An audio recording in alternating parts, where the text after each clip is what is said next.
قال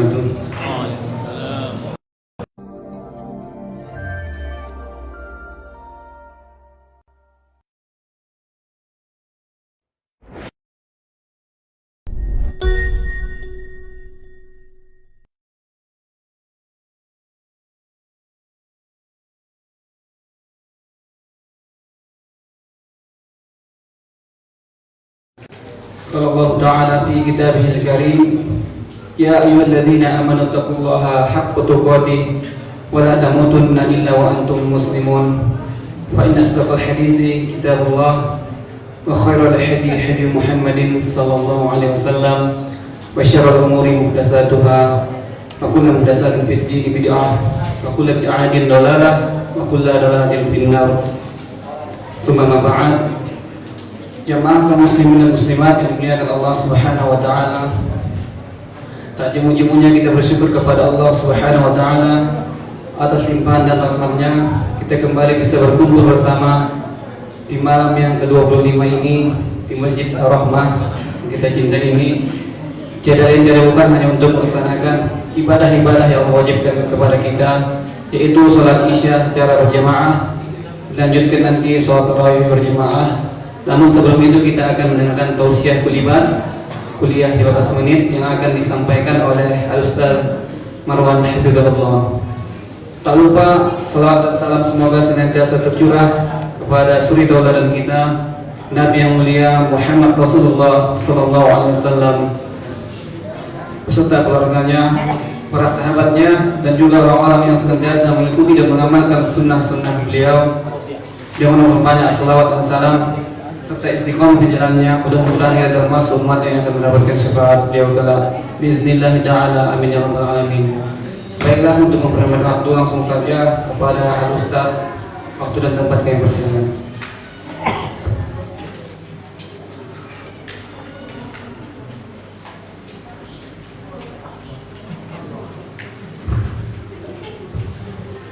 Assalamualaikum warahmatullahi wabarakatuh. Alhamdulillahilladzi anzala al-Qur'an hudan lin-nas wa bayyinatin minal huda wal furqan. Asyhadu an la ilaha illallah wahdahu la syarika lah wa asyhadu anna Muhammadan 'abduhu wa rasuluh. Allahumma shalli wa sallim wa barik ala nabiyyina Muhammadin wa ala alihi wa sahbihi ajma'in. Ikhwani wa akhwati fillah, dimuliakan Allah Subhanahu wa taala. Bersyukur kita kepada Allah malam hari ini, tepatnya malam yang ke-25 ya, malam ganjil. Kalau dihitung dari depan, dari awal. Dihitung dari belakang belum tahu apakah kita 29. Kalau seandainya kita 29 maka ini malam genap. Ya, kalau dihitung dari belakang. Ya. Alhamdulillah yang dimulakan Allah Subhanahu wa taala. Kembali bersyukur kepada Allah atas nikmat ini. Karena siapa yang bersyukur akan nikmat Allah, Allah akan menambah nikmatnya. Dan yang kufur kepada nikmat Allah, tentulah Allah akan azab dengan azab yang pedih. Salat dan salam semoga terlimpah kepada Nabi kita Muhammad Rasulullah sallallahu alaihi wasallam, dan segenap sahabat kerabat beliau radhiyallahu anhum ajma'in. Semoga kita termasuk di antara umatnya yang mendapatkan syafaat beliau bismillah taala, amin ya rabbal alamin. Baiklah hadirin wa hadirat yang dimuliakan Allah Subhanahu wa taala. Berkhusus pada malam ini saya akan sedikit mengenalkan tema tentang iktikaf ya. Meskipun ini agak telat sedikit ya, karena ini sudah berlalu selama 5 malam ya. Namun meskipun itu yang namanya ilmu tidak ada ruginya, tidak ada salahnya ya bagi yang sudah tahu mengulang kaji ya, hafal kaji karena diulang. Yang belum tahu nanti mendapatkan faedah dari dunia. Wabil khusus bagi para mu'takif ya, ahlan wa sahlan bagi mu'takif yang masuk malam. Alhamdulillah selamat datang kita ucapkan ya. Biasanya sebut apa namanya itu? Kalong ya. Mudah-mudahan jangan jadi kalong betul. Kalong betul malam berjadwal, besok siang tidur lagi di rumah. Ya kan? Nah, untuk tambahan ilmu bagi yang tidak beriktikaf ya, kami doakan agar nanti mungkin di suatu kesempatan yang lain bisa untuk bersama-sama kita di sini di masjid yang kita ini untuk sama-sama beriktikaf, baik laki-laki maupun perempuan insyaallah. Karena baru-baru ini ada juga perempuan nanya, Ustaz, saya mau iktikaf Ustaz. Ya kan ada akhwat kan, kalau ibu udah di rumah saja iktikafnya gitu kan. Nah, karena secara fikih juga dibolehkan ya. Nah, ini kita tidak bahas tentang masalah fikih iktikaf, hanya sebatas etika dan adab. Namun kita bacakan sedikit dari kitab Shahih Fiqih Sunnah ya tentang iktikaf ya, sedikit saja ya, hanya sekedar yang di garis-garis besar saja. Iktikaf itu apa? Iktikaf itu ada kata dari kata akifa, ain, kaf, fa, akif ya artinya menetap. Jadi seseorang ketika menetap namanya iktikaf. Pelakunya disebut dengan mu'takif ya, mu'takif. Jadi yang ada di sini menginap di sini namanya mu'takif, peserta iktikaf. Dan ini disyariatkan di dalam Islam. Rasul juga sallallahu alaihi wasallam ya senantiasa melakukan iktikaf ini di masjid beliau. Bahkan di akhir hayat beliau melaksanakannya sampai 20 hari ya, ketika menjelang kewafatan beliau. Nah, begitu pula iktikaf ini tidak disyariatkan kecuali di dalam masjid. Maka dalam fikih dijelaskan dalam musola yang tidak ada sholat Jumatnya, maka di sana dia tidak disyariatkan untuk iktikaf. Kenapa? Khawatir nanti ketika hari Jumat datang, apalagi untuk Ramadan ini ya, di Ramadan ini 2 kali Jumat dalam 10 terakhir. Ya, kalaulah tidak ada sholat Jumat di dalam musola atau masjid tersebut, maka terpaksa para peserta iktikafnya keluar untuk mencari masjid jami' atau masjid yang di sana diamalkan atau dikerjakan sholat Jumat secara berjamaah. Maka para ulama tidak disyariatkan kecuali di dalam masjid. Dan bahkan ada yang paling ketat lagi menyebutkan tidak sah kecuali hanya di 3 masjid saja. Ya, ada ulama yang seperti itu, ya seperti Huzaifah bin Said dan Said bin Musayyib. Ya. Juga jumhur ulama yang lainnya yang mengatakan bahwa tidak disyariatkan iktikaf kecuali di dalam 3 masjid saja. Ini sudah kita ketahui, Masjidil Haram, Masjid Nabawi dan Masjid Al-Aqsa. Namun mayoritas ulama lainnya menyebutkan boleh selama kita tidak ada syarat-syarat yang telah kita tetapkan atau kita jalani. Dan ini Huzaifah menjelaskan sebuah hadis yang marfu kepada Rasulullah. Kata beliau tidak ada iktikaf kecuali di 3 masjid. Ini hadis dari Imam Al-Baihaqi ya. Dan hadis ini masih diperselisihkan apakah ini marfu atau mauquf. Khotibullah yang dimulai Allah Subhanahu wa taala. Lalu bagaimana dengan iktikaf bagi wanita? Ya. Boleh bagi wanita untuk iktikaf sebagaimana istri-istri Nabi beriktikaf di masjid dengan menjaga syaratnya. Ya. Kalau sudah syaratnya terpenuhi, boleh mereka untuk iktikaf. Yang pertama, dapat izin dari suami. Ya, dapat izin dari suami. Jika sudah ada izin dari suami untuk beriktikaf, silakan beriktikaf. Yang kedua, ya, tidak menimbulkan fitnah. Ya.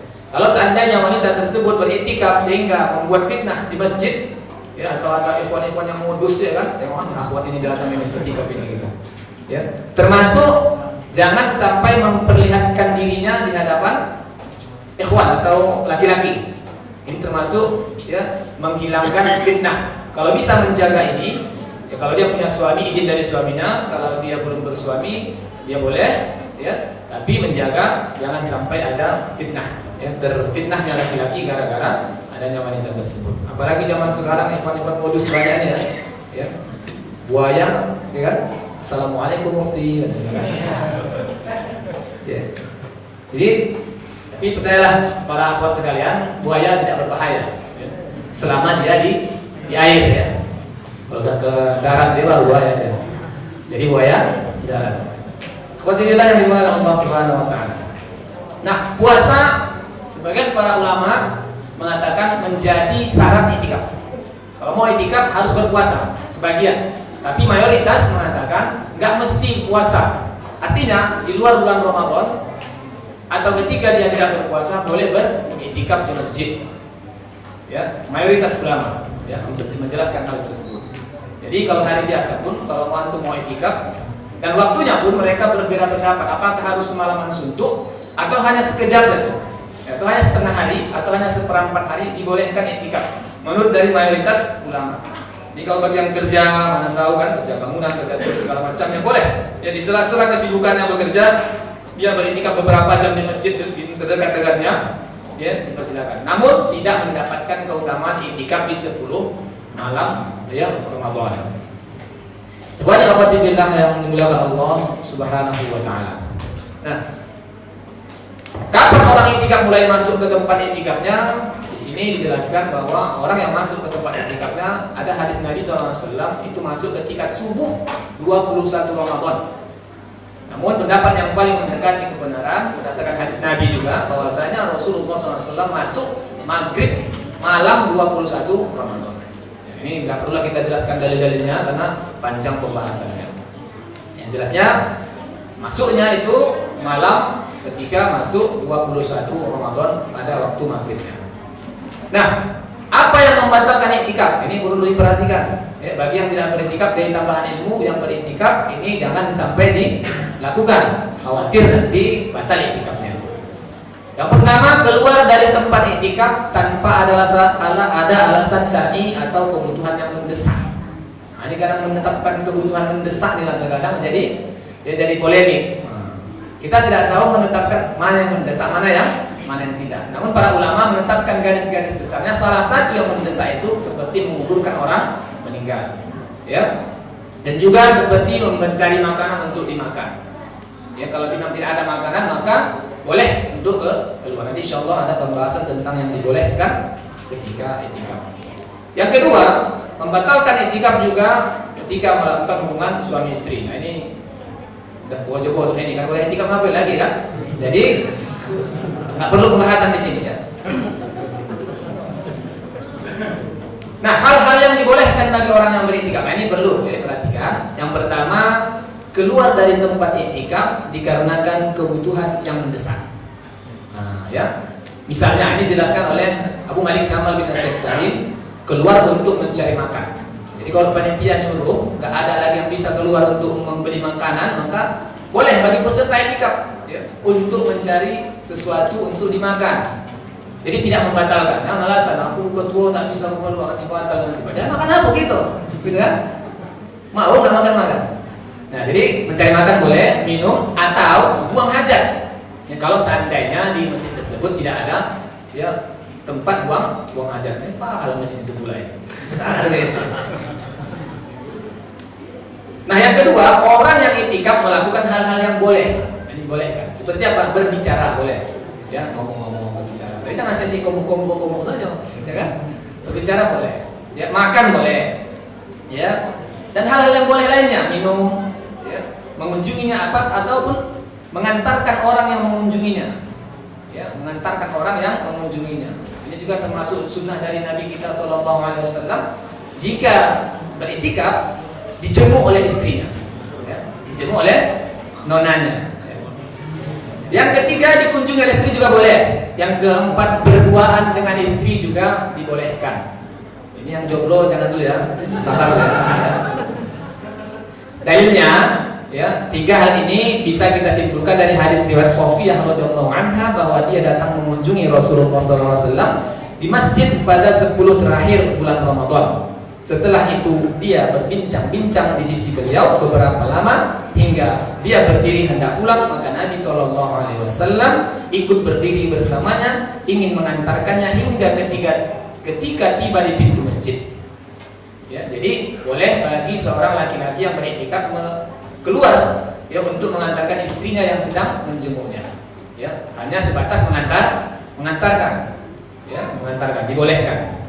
Ya, jadi hal ini dibolehkan. Berduaan dengan istri dibolehkan. Ini sunnah Nabi SAW. Jadi kalau ada yang sudah punya istri nggak pernah dijenguk istrinya, ini kurang sunnah ya. Yang kelima, orang yang iktikaf berwudu atau mencuci badan di masjid, ini jelas dibolehkan ya. Yang keenam, membuat kemah ya, atau tempat pendopo atau apalah tempat persenggarahan kita, peristirahatan dan lain sebagainya. Termasuk juga meletakkan tempat tidur atau kasur atau juga tilam. Ya silahkan. Atau juga masang kelambu boleh.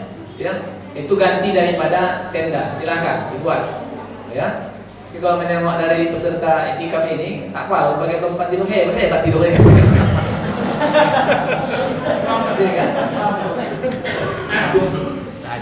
Tapi insya Allah yang tidur pun mendapatkan pahala. Kenapa? Karena niatnya dari awal sudah mau itikaf. Yang ke-8, ini agak berat yang saya menyampaikan ini. Ya ini melamar perempuan dan akad nikah ya bagi orang yang beritikaf boleh ya. Ini para jomblo-jomblo boleh melamar. Ya silakan di masjid ya. Ketika kita itikaf, ada kita tengok orang tuanya, Pak, aku anak bapak, saya mau sama saya gitu ya. Saya mau minang. Ini boleh ya. Bahkan kalau sudah siap orang tuanya, langsung akad nikah di situ boleh. Kalau begitu yang aku tengok kan agak muatan gue tengok dah sama anakku saja. Saksi segala macam, ya kan? Nah, tanya-nanya siap buat anaknya sudah kan? Ya. Bismillah. Ini dibolehkan? Tidak membatalkan itikaf. Ya. Nah, aku tengok ada bapak yang baik, Pak begini. Gimana aku tengok? Ya, aku tetangga apa aku? Bapak yang punya rumah.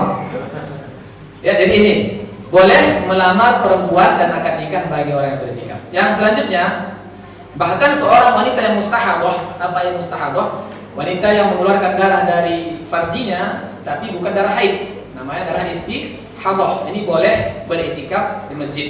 Tetapi hendaklah dia menjaga agar tidak mengotori masjid. Dia boleh keluar untuk membersihkan darahnya dari menjaga kebersihan masjid.